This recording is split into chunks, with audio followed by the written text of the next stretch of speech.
잘 지내셨습니까? 네, 저도 잘 지냈습니다. 아브라함 이야기를 두 번째 하게 될 텐데요. 오늘 25장까지 가는 것을 목표로 합니다. 아브라함 이야기를 우리가 읽어갈 때에 꼭 염두에 둬야 될 중요한 질문이 있다고 말씀을 드렸죠. 무엇이었습니까? 누가 약속의 자녀인가? 그거 질문인데 오늘 이제 그 약속의 자녀에 대한 열망은 있으나 지식이 없으므로 되게 혼란 가운데 있었던 아브라함이 점점 그 약속에 가까이 가고 있는 그런 모습을 보게 됩니다. 지난주에 16장 이스마엘이 태어나는 이야기가 있었잖아요. 그 이야기를 여러분 오늘 나눠드린 유인물에도 보면 제일 마지막에 아브라함 이야기 전체의 구조를 그렇게 나눠놓은 게 있는데 거기에 보면 그 이스마엘이 출생하는 이야기가 아브라함 이야기의 한가운데 있습니다. 그래서 이스마엘이 출생하는 이야기를 중심으로 데칼코마니처럼 아브라함 이야기는 중복되고 있죠. 앞에 있는 이야기들을 뒤에서 비슷하게 반복해 갑니다. 그래서 16장에 있는 이야기를 딱 중간에 두고 15장에서 언약을 맺는 이야기를 했죠. 그리고 17장에서 또다시 언약을 맺는 이야기가 나옵니다. 그리고 13장, 14장에서는 중요하게 롯과의 관계를 이야기를 했다면 17장 다음에 나오는 18장, 19장에서는 또다시 롯과 소돔성의 이야기를 하죠. 12장을 보면 어떤 이야기가 나오죠? 이집트로 내려가서 아내를 여동생이라고 속이는 이야기가 나오죠. 그러면 당연히 20장에서 또 아내를 여동생으로 속이는 이야기가 나옵니다. 그래서 이렇게 딱 16장을 한가운데 두고 데칼코마니처럼 그래서 앞에 16장까지는 하나님의 약속의 후손을 열망하지만 아브라함이 계속 헛다리를 짚어오는 이야기입니다. 그러면 뒤에 17장부터 나오는 이야기는 하나님께서 그 약속의 씨를 구체적으로 주시기 위해서 액션을 취하시는 것이죠. 12장부터 16장까지는 약 24년 걸린 이야기입니다. 그런데 17장부터 21장까지는 약 1년 만에 일어난 이야기를 다 썼습니다. 지난주에 이 성경 이야기에는 두 가지 종류의 시간이 있다고 했죠. 하나는 실제 흘러간 시간이 있고 또 하나는 내러티브, 이야기가 흘러가는 시간이 있습니다. 그래서 어떤 이야기는 13년인데도 한 절 만에 끝나고 어떤 이야기는 딱 하루의 이야기인데도 굉장히 길게 당장 18장, 19장 이야기가 굉장히 긴데 이 두 이야기는 거의 24시간 만에 일어난 이야기거든요. 그래서 내러티브 시간하고 실제 시간하고 비교해서 내러티브 시간이 길어지면 중요하게 보셔야 된다는 뜻입니다.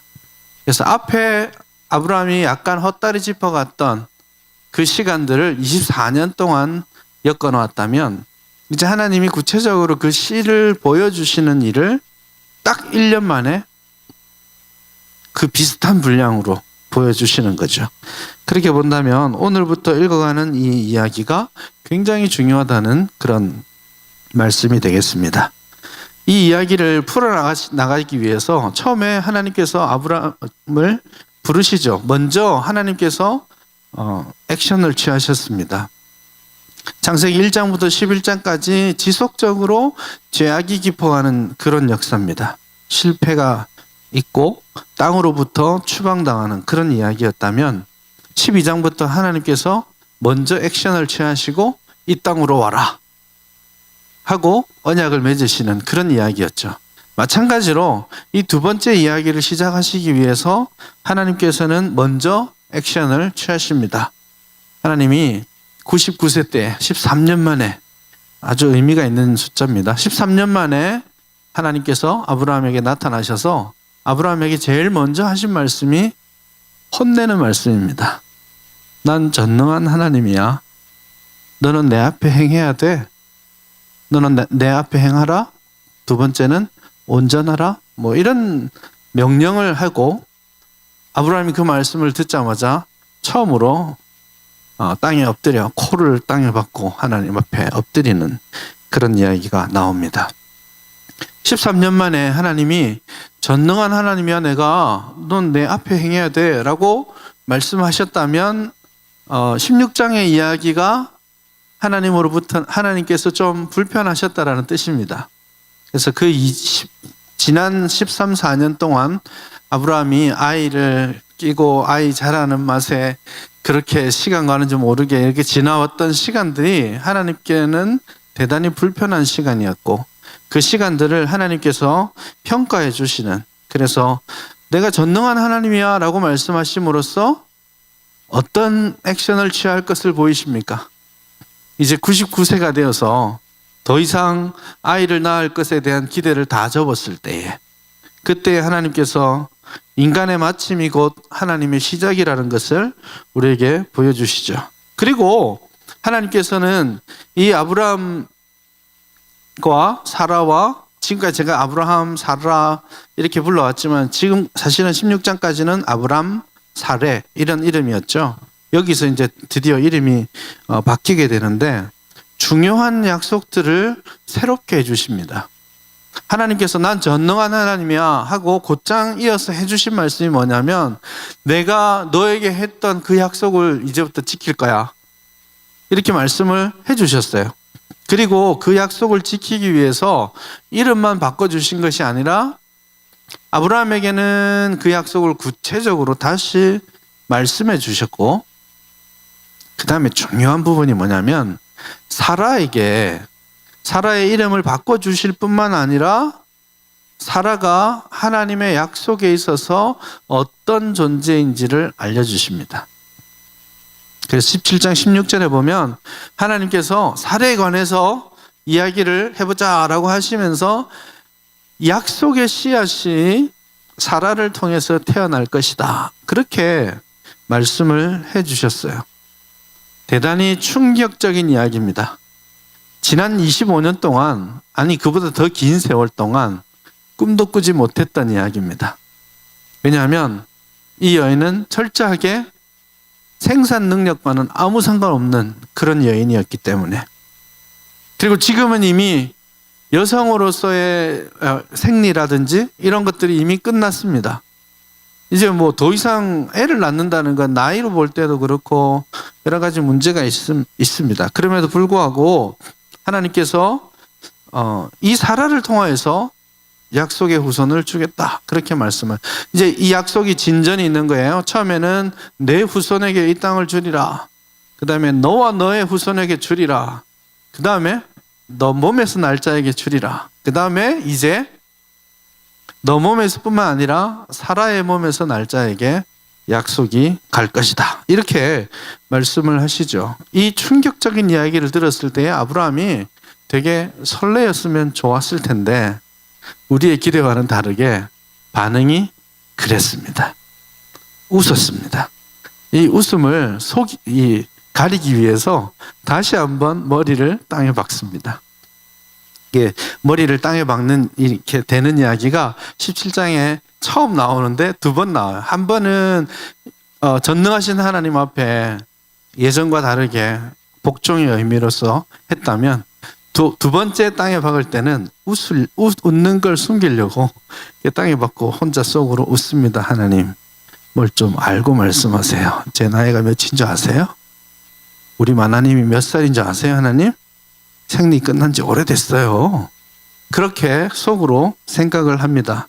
그리고는 자신의 생각을 아주 간단 명료하게 이렇게 표현합니다. 하나님, 이스마엘이나 하나님 앞에서 살았으면 좋겠습니다. 무슨 뜻인가요? 우리 첫째 아들 잘 좀 봐주세요 이런 뜻인가요? 하나님이 약속의 후손을 사라를 통해 주겠다라고 했는데 자기는 그거는 기대 안 하고 있고요. 이스마엘이나 하나님 앞에서, 하나님 앞에 행한다는 말을 처음에 누가 했습니까? 하나님이 하셨죠. 그걸 그대로 받아서 이스마엘이나 하나님 앞에 있었으면 좋겠습니다. 그렇게 이야기를 합니다. 그래서 이 첫 번째 웃음이 대단히 불신앙적인 하나님의 전능하심에 대해서 하나님이 당신의 이름을 미리 계시해 주고 말씀하시는데도 그걸 믿지 못하고 웃음으로 반응을 보인 것이죠. 그래서 이름이 이삭이죠. 이삭이 무슨 뜻이냐면 웃는다라는 뜻입니다. 논다, 뭐 농담한다, 희롱한다, 뭐 다양한 히브리 말로는 다양한 의미가 있는데 이 이삭이라는 이름을 그래서 줍니다. 원래는 이삭 이렇게 발음하는데 이삭입니다. 그리고 이 단어가 여러분 재밌게도 앞으로 계속 나옵니다. 이삭에만 나오는 게 아니고 여러 번 나옵니다. 그래서 사실은 이 뒷부분에 이삭이라는 이름을 가지고 말장난을 계속 합니다. 예를 들면 이삭은 웃는다라는 뜻이죠. 웃는다라는 대목이 어디 나오냐면 여기서 아브라함이 웃으면서 이삭 한 거거든요. 아브라함이 이삭 하니까 하나님이 너 웃었어? 이삭이라고 이름 지어라. 이렇게 하나님이 말씀해 주셨어요. 그러고 나서 18장에 사라가 또 이야기를 듣고 속으로 웃죠. 너 웃었지? 안 웃었어요. 이삭이 이름을 주죠. 그리고 나서 19장에 가면 또 이삭이라는 이름이 나옵니다. 이삭은 되게 불신앙적인 웃음입니다. 19장에 가서 누가 이삭이란 말을 표현하냐면 롯의 사위들이 불신앙적인 웃음을 날렸죠. 야, 사위들 가자. 지금 하나님이 이 성을 멸하기로 하셨어. 이렇게 하니까 롯의 사위들이 웃습니다. 비웃는 줄 알고 농담하는 줄 알았다. 이렇게 표현했는데 그것도 이삭이라는 단어입니다. 그리고 21장에 가면 또 누가 이삭이라는 단어를 쓰냐면 이삭의 형 이스마엘이 자기 동생이 젖대는 날 잔치를 열었죠. 큰 잔치를 열었습니다. 그럼 이삭이 재밌게 뛰어놀고 있을 때 이스마엘이 이삭을 이삭했습니다. 이 이삭은 뭐예요? 어떻게 하는지는 모르겠지만 이삭을 폭력을 행사했거나 난폭하게 데리고 놀았거나 혹은 조롱했거나 어쨌든 히브리어 성경은 이스마엘이 이삭했다 이렇게 말합니다. 26장에 가면 이게 다 불신앙적으로 나타나는 거예요. 26장에 가면 리브가와 이삭이 결혼을 하고 아버지처럼 자기도 그랄 땅에 가서 리브가를 아내라고 속이죠. 그리고 시간이 한참 지났을 때에 이삭과 리브가가 이상한 짓을 합니다. 뭐 했는지는 모르겠어요. 근데 성경은 이렇게 말합니다. 리브가와 이삭했다. 이렇게 말합니다. 그래서 둘이서 여기 성경에서는 뭐 버전마다 다르겠지만 뭐 애무했다, 사랑을 나눴다, 뭐 이런 표현으로 나오긴 하는데 히브리 말로는 다 이삭했다라요. 이게 이삭이라는 웃음이 17장부터 지속적으로 불신앙적인 하나님의 능력을 무시하는 불신앙적인 웃음으로 많이 사용되었죠. 딱 한 군데 21장에서 이삭이 좋게 사용된 건 뭐냐면 이 사라가 아이를 낳고 나서 막 웃습니다. 기가 차거든요. 자기가 보기에도. 그렇지 않겠습니까? 이제 90세가 돼가지고 끊어졌던 생리가 갑자기 시작되고 임신을 하고 막 그리고 애를 낳았어요. 그리고는 애를 안고 나니까 웃음이 나는 거예요. 참 기가 찬 일이 다 있다 하고 하나님이 나로 하여금 웃게 하시는도다 하고 이삭이란 말을 써요. 그래서 하나님께서 이삭이라고 이름을 지어주신 데는 기본적으로 두 가지 미닝이 있습니다. 이삭을 부를 때마다 하나님의 놀라운 능력을 고백하는 것이기도 하고 이삭을 부를 때마다 자신의 불신앙을 리마인드하는 그런 역할들을 했다라고 말할 수가 있겠죠. 그렇게 먼저 아브라함이 하나님 앞에 웃음으로 불신앙을 표현하고 하나님의 약속의 씨는 이스마엘이라고 철석같이 십수년을 믿고 왔던 그 자신의 모습이 그대로 드러났던 것이죠. 물론 하나님께서는 이스마엘도 축복하십니다.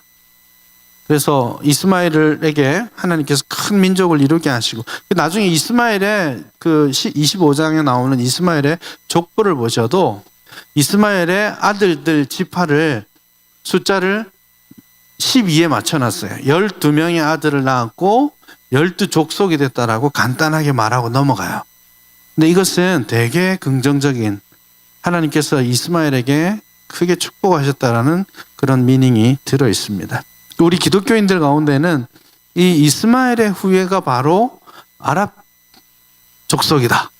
그래서 이때 아브라함이 해서 지금의 이 분쟁이 있다, 이렇게 단순하게 생각하는데, 성경은 아랍 그리고 이스마엘의 후예에 대해서 지금 창세기에서는 크게 부정적이지 않습니다. 뒤로 가면 좀 달라지긴 하지만 부정적이지 않고, 그리고 뭐 사실 지금 현재 아랍 족속 전체가 이스마엘의 후예냐? 꼭 그렇지도 않아요. 그 주장은 코란에서 하는 것이죠. 성경에서 하는 것이 아니고. 아무튼 그렇게 해서 하나님께서 이스마엘에게도 복을 약속하셨고, 그리고 이삭에게도 하나님의 약속의 후손의 반열에 들도록 1년 후에 그 일들이 있도록 해주십니다.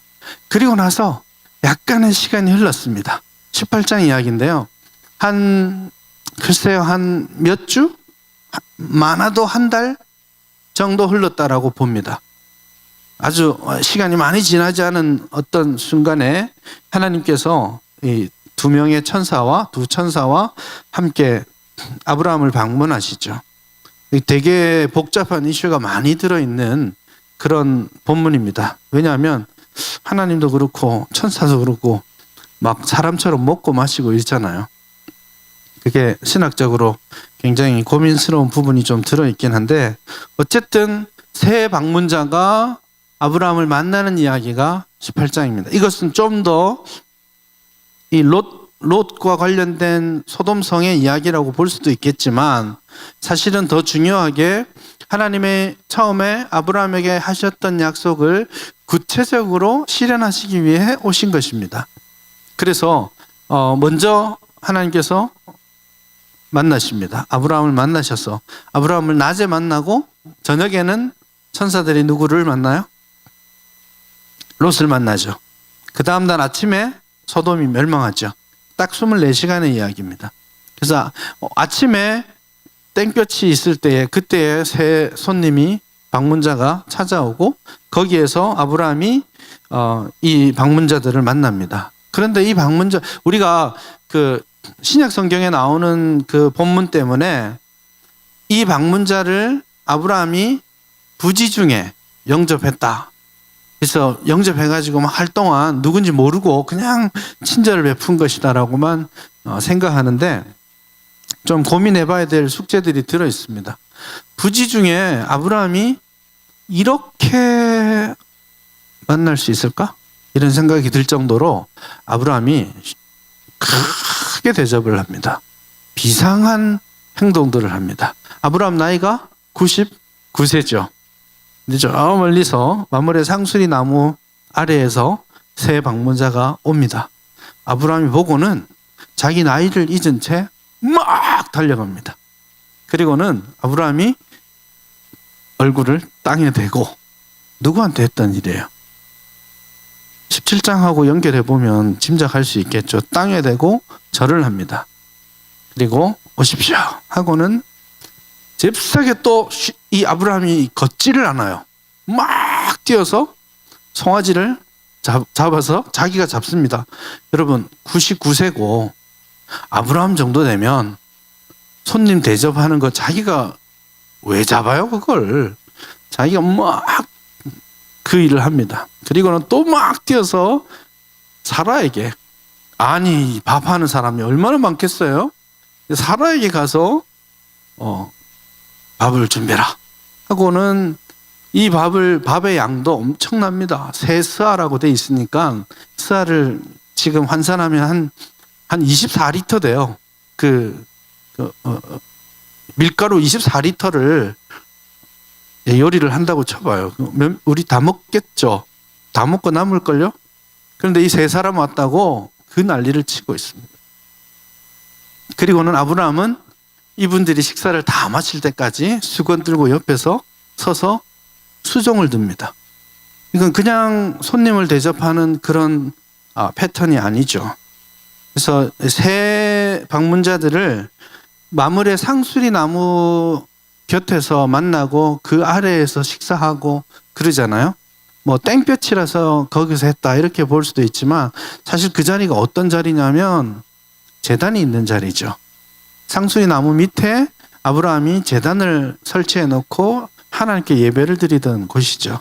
아브라함이 앉아 있다가 그곳에서 새 방문자를 만났고 또 그곳에서 식사를 하죠. 그래서 이 자리가 비상한 자리는 아닙니다. 그래서 아브라함이 처음부터 하나님 이렇게 생각했다라고 말할 수는 없지만 저분이 지금 만난 그분이 단순하게 그냥 모르는 손님을 대접한 것은 아니다라고 봐요. 그리고 자연스럽게 서로가 나 원래 하나님이었어라고 자기를 아이덴티파이 하지 않고 16절서부터는 곧바로 여호와 하나님이라는 명칭을 한 분에게 그대로 쓰고 있거든요. 그래서 자연스럽게 아마 아브라함이 어느 정도 인지하는 가운데 이 손님들을 맞이했다라고 봅니다. 근데 이 손님을 맞이하는 것은 어디와 중요한 연결이 되냐면 뒤에 나오는 롯과 연결이 됩니다. 이것은 19장 가서 잠깐 하고 지금 이제 그것과 함께 봐야 될 또 한 가지는 뭐냐면 하나님께서 이 아브라함을 만나러 오신 것 그것이 무엇을 위한 것이냐면 사라를 만나기 위해서입니다. 여러분 부부는 일심동체니까 사라가 아브라함으로부터 하나님 만난 이야기들을 어쩌면 옛날부터 들어왔겠죠. 그러나 성경은 어떻게 말합니까? 없잖아요, 말이. 그게 중요한 겁니다. 들어왔을 것을 추정할 수는 있지만 말하지 않는 것은 중요합니다. 내러티브에서 말하는 것과 말하지 않는 것은 중요한 의미가 있습니다. 그래서 하나님께서 사라에게 직접 말씀하시는 것, 물론 아브라함을 거쳐서 지금 대화가 이어지긴 하지만 사라를 직접 대면하시는 것이 지금이 처음입니다. 근데 사라에게 먼저 아브라함에게 이야기를 합니다. 아브라함 왜 사라는 어디 있냐 이렇게 하니까 장막에 있습니다. 이것도 이상해요. 사라가 왜 장막에 있을까요? 나와서 인사라도 해야죠. 자기 남편이 거기 수종 들 정도로 그런 분이면 나와서 인사하고 있어야 되지 않겠어요? 왜 장막에 있을까요? 요리 준비하고 왔다 갔다 하고 음식 배설하고 할 때 있었겠죠. 장막에 있다는 건 또 다른 중요한 사인이 있을 수도 있습니다. 어쨌든 장막에 있습니다. 이러니까 더 구체적으로 내년에 내가 다시 올 때 애를 낳는다. 내년 이맘때에 애를 낳을 것이다. 그렇게 말씀을 해 주시죠. 그래서 장막에 있었다라는 말을 기초로 해서 어떤 사람은 그 순간에 그 하나님을 만났을 때 사라가 깜짝 놀랄 일을 경험했다라는 생각해요. 확인할 수는 없습니다만은 그런 사람들도 생각하는 사람들도 있어요. 그 깜짝 놀랄 일이 뭐냐면 갑자기 생리가 시작되는 거예요. 있을 법한 이야기일까요? 이 장막에 있다라는 이야기는 어디에 비슷한 패턴이 어디에 나오냐면 라반이 드라빔 찾으러 오잖아요. 왔을 때 장막에 있었던 한 여자가 있었죠. 라헬. 드라빔을 치마 밑에 숨겨놓고 앉아 있습니다. 그리고 장막에 그렇게 앉아 있는 것을 정당화하기 위해서 뭐라고 말했어요? 생리가 일어나서 지금 영접할 수가 없습니다. 그러니까 오케이 하고 다 넘어갔잖아요. 그렇게 본다면 그럴 수도 있겠다. 하나님께서 아이를 낳을 것이다 했을 때 그런 변화가 일어났고 그런 두려움들이 있었다라고 볼 수도 있겠습니다. 그러나 뭐 확인할 수는 없고 어쨌든 장막에 있을 때 하나님께서 사라에게 아이가 있을 것이다라고 말씀을 하셨고 그 말씀을 들었을 때 사라는 어떻게 생각합니까? 속으로 웃습니다. 불신앙적 웃음이라고 했죠. 웃고는 아니 내 나이가 90인데 내가 생리가 끊어진 지가 언젠데 아직도 모르시나 저분이? 이렇게 생각을 하고 있습니다. 물론 남편에 대한 이야기도 합니다. 우리 남편은 이미 99예요. 이렇게까지. 물론 야곱은 그때까지 애를 낳고 있지만 어쨌든 아브라함의 경우는 99세 이때에 이미 소위 정상적인 생산 활동이 끝났다라는 것을 서로가 확인했다고 봅니다. 그럼에도 불구하고 하나님께서 네가 웃었다. 너가 나을 것이다. 라고 명확하게 이야기합니다. 근데 재밌는 건 뭐냐면요. 아브라함이 17장에서 충격적인 이야기를 들었잖아요. 사라가 90살인데 90살 되면 아들을 낳을 것이더라고. 되게 충격적인 이야기를 했습니다. 하나님 말씀하셨는데 18장에 보니까 사라가 마치 처음 듣는 듯 이 반응을 보입니다. 그래서 사라보다는 하나님께서 아브라함에 대해서 더 관계하시고 책망하시는 흔적들이 여기에 있는 거예요. 어떻게 봐야 되냐면 아브라함이 17장에서 그 사라를 통해 하나님이 아들을 주겠다라고 말씀하셨을 때의 비웃고는 제가 느끼기에는 아내에게 정확하게 말해주지 않았던 것 같아요. 그냥 정말 농담으로 여긴 것 같아요. 그러니까 1개월 후에 하나님이 와서 또 말씀하시니까 사라가 그럴 수가요. 이렇게. 여러분 정말 이걸 진지하게 듣고 두 사람이서 야 어떻게 이런 일이 뭐 믿었던 안 믿었던 이야기가 있었다면 하나님 저도 들었는데요 도무지 믿기지 않아요. 이렇게 해야 되지. 마치 처음 들은 이야기처럼 그렇게 한다는 건 이상한 일이죠.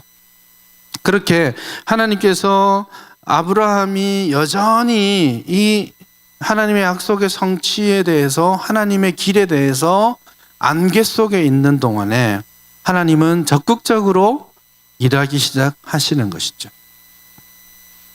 그리고 그 일을 이제 보여주기 위해서 이 19장도 20장도 걸려 있다라고 보는 것이 좋습니다.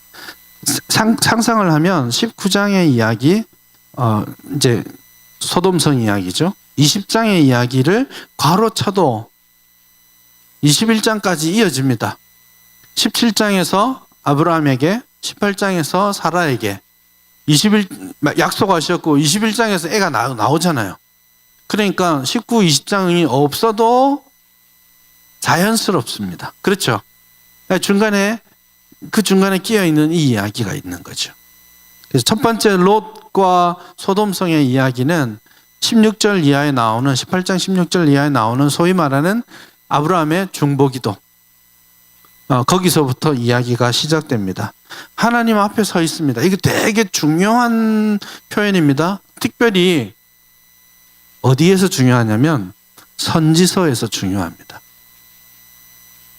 선지자가 하나님 앞에 서 있다라는 말의 명확한 의미는 하나님의 선지자로서의 권세를 가지고 있다라는 뜻입니다. 그래서 엘리야 같은 사람이, 엘리야는 선지자로 부르시고 하나님 말씀을 받고 하는 포뮬라가 전혀 없이 굉장히 독특하게 짠 하고 나타나서는 내 말이 없으면 이슬도 비도 안 내릴 거야 하고 팍 떠났거든요. 원래는 모든 선지자들이 주로 성경에 보면 여호와께서 뭐 아미따의 아들 요나에게 임하여 가라사대 어찌어찌 하라 이러면 가서 했는데 그런 이야기가 전혀 나오지 않죠.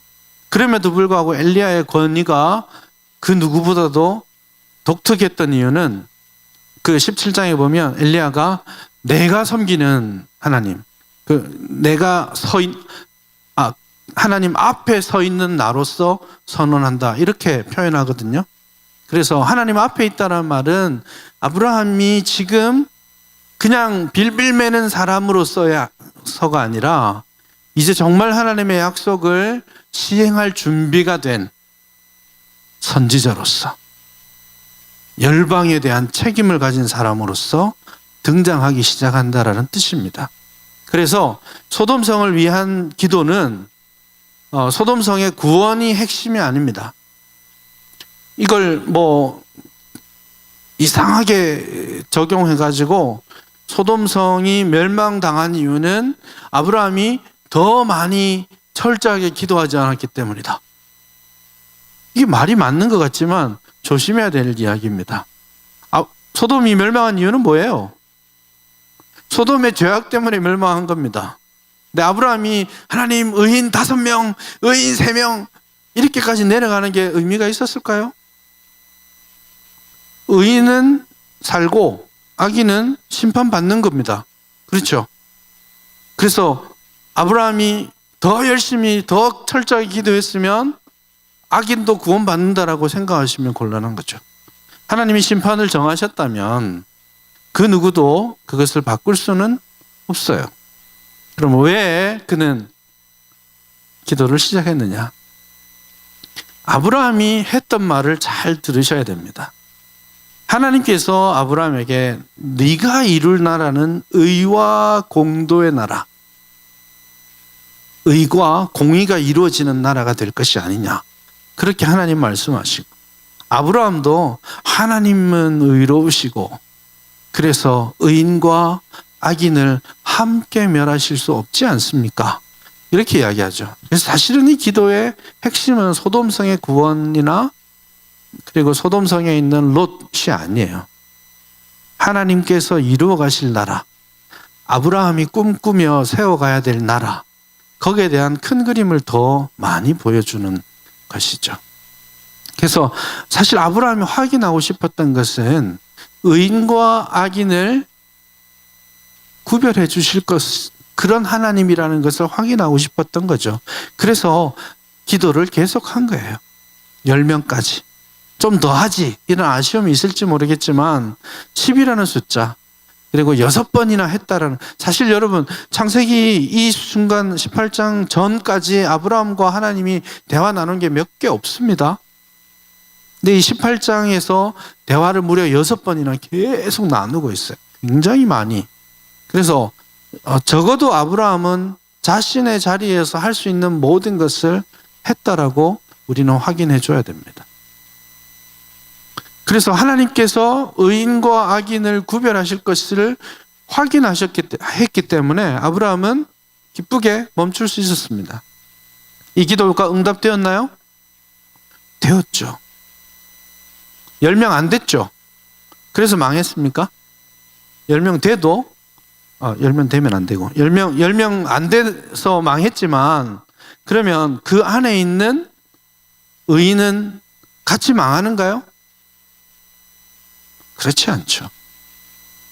그래서 비록 3명밖에 구원받지 못했지만 하나님께서는 그 성에서 구별된 모습을 보여준 롯과 그 자녀들, 나중에는 좀 그렇고 그렇게 됐지만 그들에 대해서 최소한의 의라도 발견할 수 있었다면 하나님께서는 구원을 베풀어 주신 것이죠.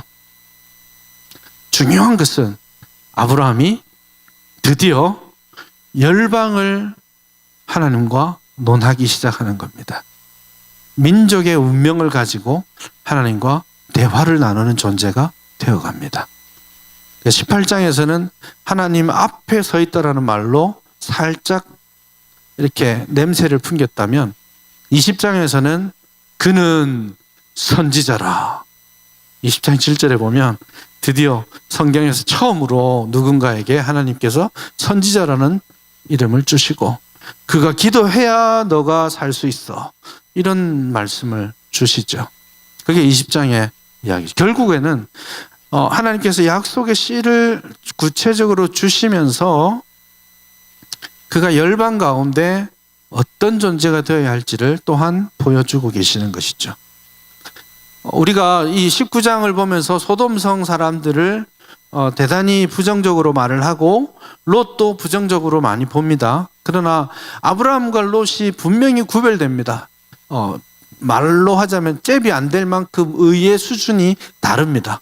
그래서 18장에서 손님 대접하는 아브라함이 있다고 했죠.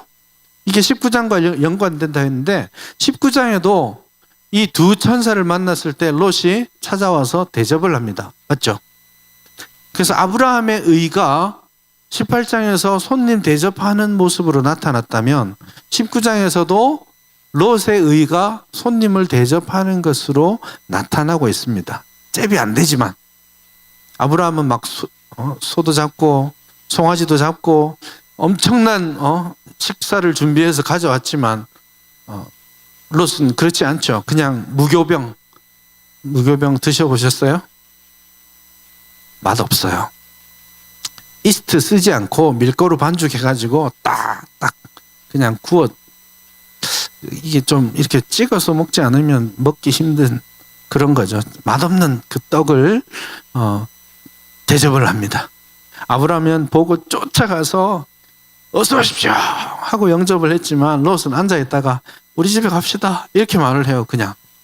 그리고 롯의 경우는 아브라함은 어서 오십시오 우리 집에 갑시다 하니까 오냐 하고 딱 가서 식사 다 맛있게 먹고 했는데 천사들은 아니야 안 갈래 이렇게 좀 이렇게 손님을 대접하는 이야기가 두 개가 계속 반복적으로 비슷하게 진행되고 있지만 퀄리티는 많이 다른 모습으로 나타납니다. 그래서 우리가 롯을 아브라함급에서 의인이라고 말하기는 그렇지만 19장에서 롯이 구원받는 것은 소돔성과 다른 최소한의 의의를 가지고 있습니다. 그래서 소돔성 사람들이 왔을 때에도 우리가 이런 악을 행해서는 안 된다 그렇게 말을 하죠. 비록 그가 소돔성으로 들어와 있었지만 적어도 그곳에서 이 소돔성이 가고 있는 길들을 그대로 따르지는 않고 있었다라는 것을 우리가 미루어 짐작할 수 있습니다. 소돔성이 멸망한 이유는 뭐예요? 여러 가지 이유가 있습니다. 제일 중요한 이유는 창세기에서 말하는 제일 중요한 이유는 소돔성 사람들의 부르짖음이 하늘에까지 도달했다 이겁니다. 물론 그 안에 동성애도 있고 다른 이슈들도 있겠지만 기본적인 소돔성의 멸망 이유는 사회적 약자들에 대한 불의와 그들의 폭력에 있습니다. 그리고 성경 전체가 소돔성의 죄악을 다룰 때에 그러한 것들을 이야기합니다. 사회적인 불의나 그리고 거짓 선지자들 이런 이야기들을 더 자주 하고 동성애에 대한 이야기들을 자주 하지는 않아요. 구약 성경 안에서. 어차피 구약 성경 안에서 동성애 이슈가 자주 나오지 않기 때문에 그런 점도 있겠지만 동성애 때문에 멸망받았다라고 말할 수 있습니다. 중요한 이슈입니다.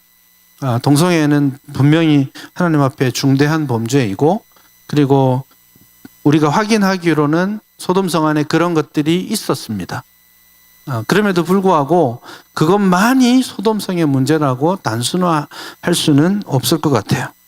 그래서 소돔성 안에 있었던 중대한 범죄는 사실은 이런 거죠. 강조하고 있습니다. 온 성 사람들이 남녀노소 불구하고 다 와서 그런 걸 요구하고 있습니다.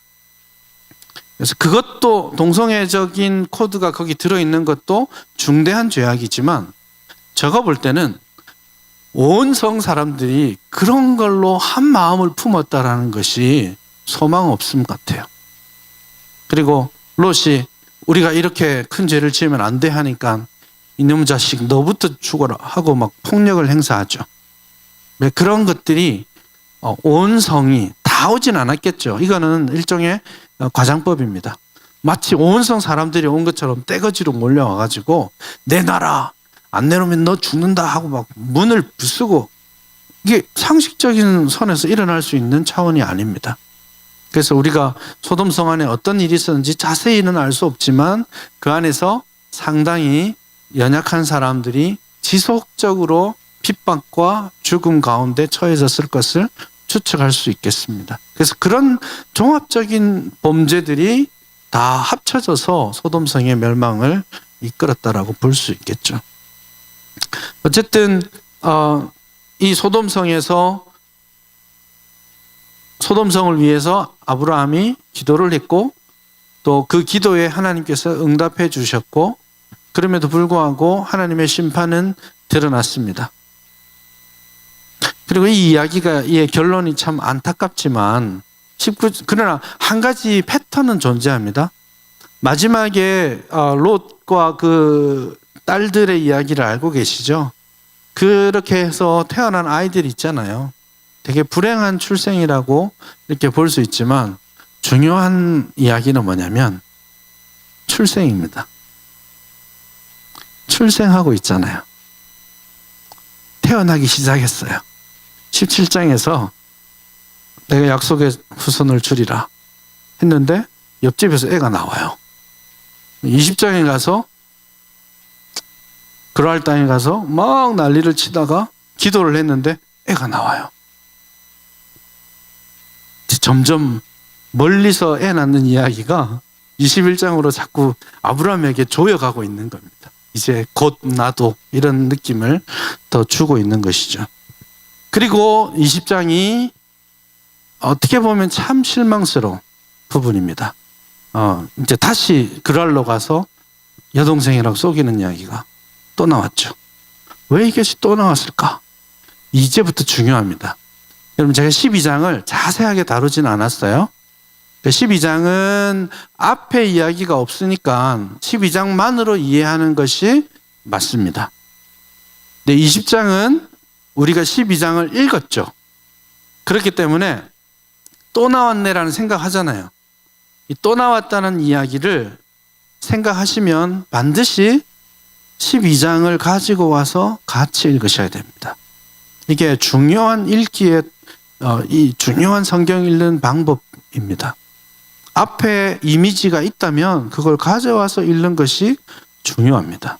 역시 한 책 안에도 괜찮지만 책과 책을 건너서도 마찬가지예요. 예를 들어 사사기 19장에 나오는 그 이상한 이야기가 또 있습니다. 기브아 사람들이 그 레위인을 향해서 가서 똑같은 짓을 하잖아요. 창세기 19장에 있었던 이야기를 또 하죠. 창세기 19장은 그것만 읽으면 돼요. 근데 사사기 19장은 창세기 19장의 이미지를 계속 가져오고 있거든요. 그렇기 때문에 사사기 19장을 읽을 때는 창세기 19장을 같이 읽어주는 게 맞아요.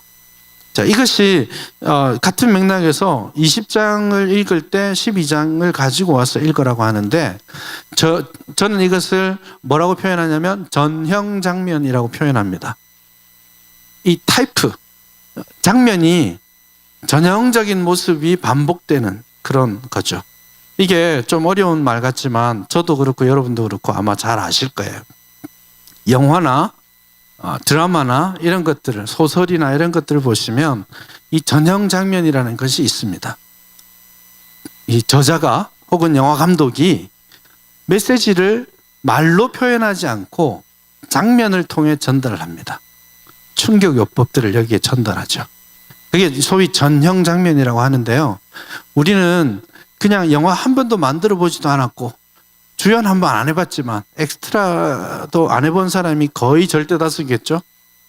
그런데 영화를 보면 감독만큼이나 알아요.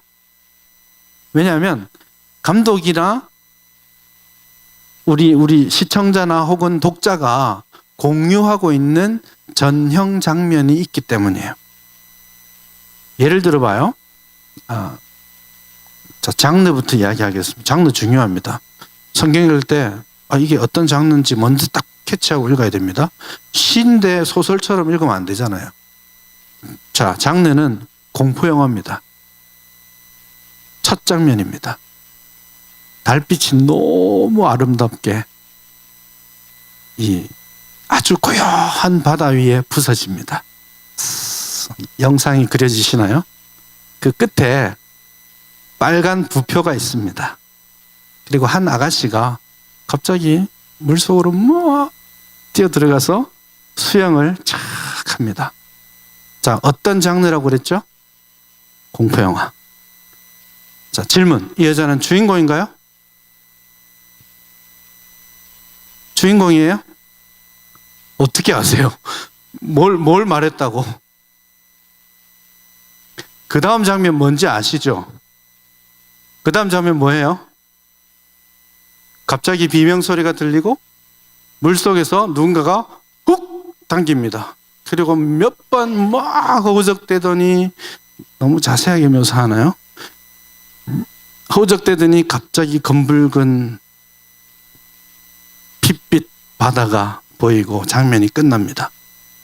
그럼 우리는 어떻게 생각해요? 알고 있었어. 원래 공포 영화에는 처음 나오는 사람 엑스트라요. 이런 생각을 하죠. 그게 영화의 공식이에요. 대체로 따라가는 공식입니다. 그게 전형 장면입니다. 그래서 엑스트라는 이제 처음 죽은 사람은 누가 죽이는지도 모르고 죽고, 조금 그래도 그 주인공 곁에 있는 사람들은 막 쫓아다니다가 얼굴 보다가 죽잖아요. 근데 막 보고 막 도망을 쳐요. 꼭 여러분 도망치면 어디로 도망쳐야 돼요? 지금 여기서 막 밖으로 나가 도망친다면 큰 길로 가야 될 거 아니에요. 다들 어디서 도망가다가 죽어요? 예, 그렇죠. 영화 만들어 보셨나 봐요. 막다른 골목 가서 죽죠. 우리는 알고 있습니다. 원래 죽을 때가 됐어. 영화는 그래. 그게 전형 장면의 공식들이에요. 근데 이게 성경에도 많이 나옵니다. 특별히 굉장히 중요한 인물들의 중요한 삶의 순간에 전형 장면을 많이 씁니다. 예를 들어 볼까요? 아브라함이 이삭의 아들의 아내를 구하기 위해서 바단 아람으로 보냅니다. 사람을. 어디서 만나나요? 우물가. 우물가가 뭘까요? 우물가에서 만났습니다. 라헬을 야곱이 한 달 만에 바단 아람으로 도망을 쳐서 그 여인을 처음 어디서 만납니까? 우물가. 왜요? 이 전형 장면이에요. 예수님은 수가성 여인을 어디에서 만나셨죠? 우물가에서. 또 있습니다. 모세는 미디안 광야로 도망쳐서 한 여자를 만납니다. 어디서 만났어요? 우물가. 전형 장면입니다. 이게 뭐냐면 우물가를 탁 만나잖아요. 그러면 우리는 뭘 기대하는 거예요? 중요한 삶의 전환이 일어나겠구나. 여기서 만나는 사람이 바로 그 사람이겠구나. 기대치를 가집니다. 이 전형 장면이 주는 기대치죠. 그래서 이런 장면들을 가지고 여러분 성경을 읽어가실 때 그냥 쉽게 넘기시지 마세요. 예를 들어봐요. 아마 다 그냥 넘겼을 겁니다. 사무엘상 9장에 보면 사울이 사무엘을 찾아갑니다. 근데 사울이 좀 무지해요. 종보다 더 몰라요. 그래서 어디 있는지 모릅니다. 사무엘이 사는 동네로 왔는데 어디서 만나야 될지 몰라요. 그래서 물어봅니다. 여자들에게. 사무엘을 만나는 가는 길입니다. 그 여자들 어디에 있었을까요? 알고 하시는 거예요? 추측하시는 거예요? 우물가에서. 그런 건 중요한 겁니다. 지금 사울이 곧 만날 사람이 인생을 역전시킬 중요한 사람이겠구나. 추측할 수 있습니다. 전형 장면이 성경 안에 나오는 겁니다. 왜 꼭 위대한 사람의 엄마는 애를 못 낳을까요? 생각 안 해보셨어요?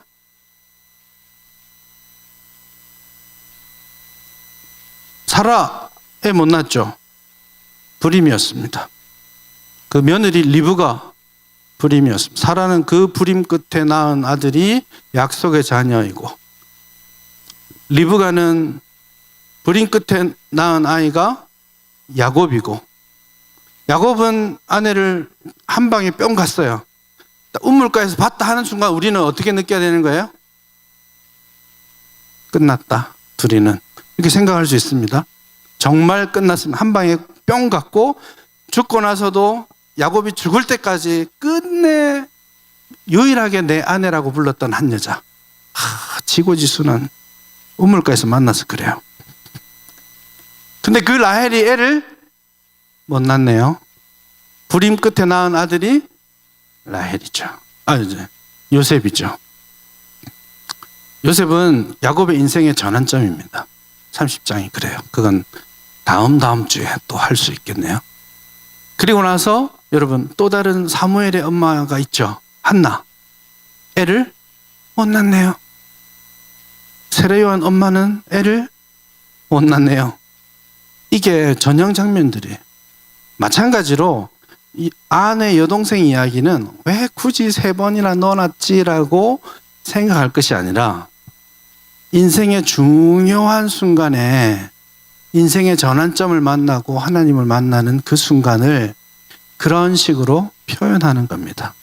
그래서 쓸데없이 한 사람이 한 책 안에 쓸 것도 많았을 텐데 똑같은 이야기를 3번 넣어놓은 것이 아니라 족장들의 중요한 삶의 전환들을 그렇게 표현하는 것입니다. 20장은 대단히 중요한 그런 장면입니다. 왜냐하면 그가 선지자라고 불리어지고 그는 이방인을 위해 기도하니까 이방인이 치유가 되고 그리고 그 이방인이 치유가 되어서 뭘 했어요? 아이를 낳죠. 그리고 21장 1절에서 18절에서 이 그랄 아비멜렉의 집에서 출산이 되었다 하고 20장 18절 21장 1절에서 사라가 임신했다 이렇게 나와요. 또 우리는 이건 18장, 이건 19장, 이건 20장 1절, 2절 구분하죠. 이 구분은 여러분 주후 15세기 이후의 일입니다. 장과 절을 붙인 것은 500년 전의 이야기예요. 근데 그 처음 성경이 기록되어서 읽혀지는 수천 년 동안은 장과 절 없이 심지어 모음도 없이 그냥 쭉 정신 차리고 끊어 읽지 않으면 읽다가 숨이 차서 죽을 수도 있어요. 쉼표 마침표가 없거든요. 근데 그걸 끊어서 읽어가야 되는 거예요. 근데 그걸 만약에 연결해서 보면 18 바로 앞에 이야기가 출산하는 이야기고 그 다음 이야기가 우리 하나님도 출산하는 이야기예요. 그래서 아브라함은 이방인을 위해 기도함으로써 그런 자리에 가게 됨으로써 자신의 약속의 자녀를 얻을 준비를 마치게 되는 겁니다. 근데 20장의 이야기는 대단히 불행합니다. 여러분 컨텍스트가 중요하고 12장하고 관련성 속에서 읽으라고 했는데 시간이 다 됐네요. 그 중요한 게 뭐냐면 사실은 이 컨텍스트가 뭐냐면 12장에서는 왜 땅을 떠났니? 니네 땅으로 돌아가 이 이야기예요. 그렇죠? 근데 20장은 똑같은 이야기지만 왜 땅을 떠났니라고 말하지 않습니다. 기근이 왔다라는 이야기도 없어요. 여러분 이 비교를 해보면 굉장히 많은 차이가 있습니다. 그리고 12장에서는 사라가 시집 갔잖아요. 다시 바로의 궁전으로 갔거든요. 얼마를 있었다고요? 몰라요. 바로 왕과 성적인 접촉이 있었을까요? 몰라요. 왜 모를까요? 말 안 하니까. 말 안 하는 이유는 뭐예요? 관심 없다는 뜻이에요. 상식적으로는 성적인 접촉이 있었을까요? Maybe.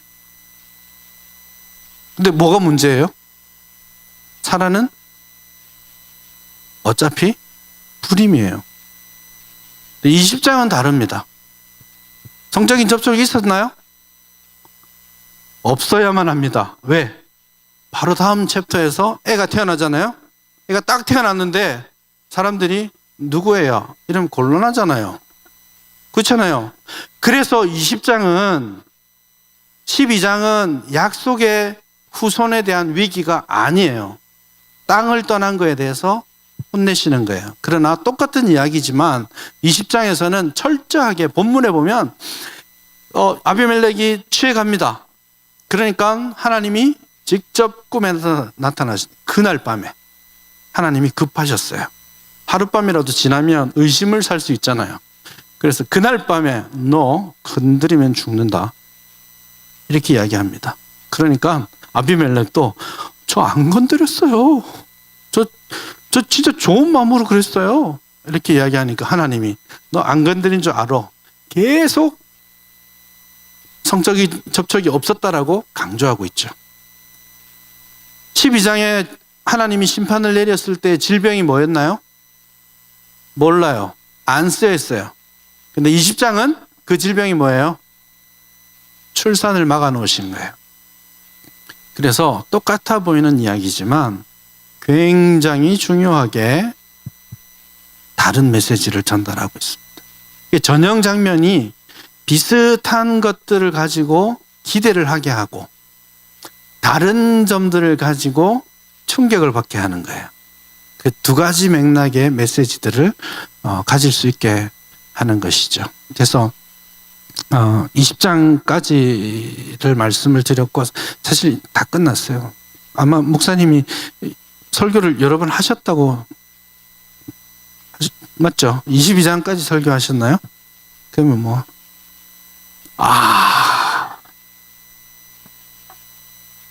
다 알면 안 돼요. 자꾸 까먹어줘야지 또 하실 수 있게. 그래서 21장에서 출산하고 아주 심플하게 22장까지만 하고 23장부터 간단한 결론은 다음 주에 살짝 조금만 더 할게요. 21장에서 출산하고 이삭이라 이름 짓고 불법적인 일이지만 관습적으로 옳지 않지만 약속의 자녀가 한 사람뿐이라는 것을 확인하기 위해서 이스마엘과 그 엄마를 내보내는 일까지를 21장에서 하고 22장에서는 또 세월이 지나 22장 1절하고 12장 1절하고 22장 2절하고 거의 아이덴티컬하게 문법이 똑같습니다. 그래서 하나님이 아브라함의 인생 마지막 테스트로 22장의 테스트를 주시죠. 그리고 우리한테는 12장 1절하고 똑같지라고 말씀해 주세요. 그래서 아브라함 이야기를 이렇게 감싸는, 래핑하는 그런 역할들을 22장에서 하죠. 그리고 22장의 그 테스트를 통해서 하나님께서 아브라함에게 12장 1절 2절에서 주셨던 약속을 마지막 아브라함 이야기의 마지막에 12장 18절에서 다시 약속하시고 더 구체적으로 대적의 성문을 취할 것을 말씀하심으로써 아브라함 이야기를 전체 종합하는 거라고 할 수 있겠습니다.